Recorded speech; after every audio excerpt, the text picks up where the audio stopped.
Inaugurate करतो 13 तारखेक inaugurate करचे पयलीं आमी सेंट जोकी सर्कल म्हणटा आनी फ्लोरियानवास सर्कल हे दोन सर्कलां जी आमी त्या दिसा हे केला ती बी आमी सकाळीं इनॉग्रेट करता आनीक पाद्री मिरांदा रोड म्हणटा पाद्री मिरांदा स्क्वेअर म्हणटा आमी पोस्टिशो कडेन करूंक सोदतात वो 23 जानेवारी म्हळ्यार to mark the 152nd year of the establishment of the Hospicio Hospital.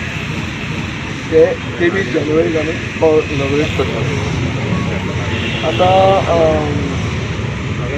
हो रस्तो जो आहा हे रस्त्याक एक तसो पळोवपाक गेलो जाल्यार एक आधुनीक रस्तो जो वन ऑफ इट्स कायंड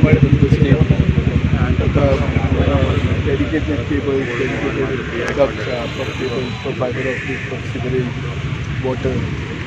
हो रस्तो इनॉग्रेट करतना आमी मनोहर पर्रीकराचे फॅमिली फाउंडेशन आनी लोकांचे सेलिब्रेशन टीम एनिवर्सरी तो आमी 13 तारखेक इनॉग्रेट करता. हे करचे पयलीं जे कोण गोंयांक आज मेरेन पावले गोंयचे आयकॉन तांकां आमी सेलिब्रेट करीत रावंक जाय.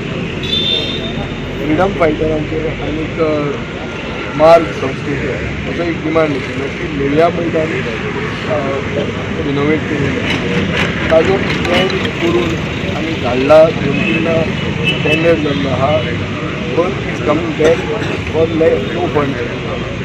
नाव I am giving a clear warning to the government but no funds for लोलया मैदान.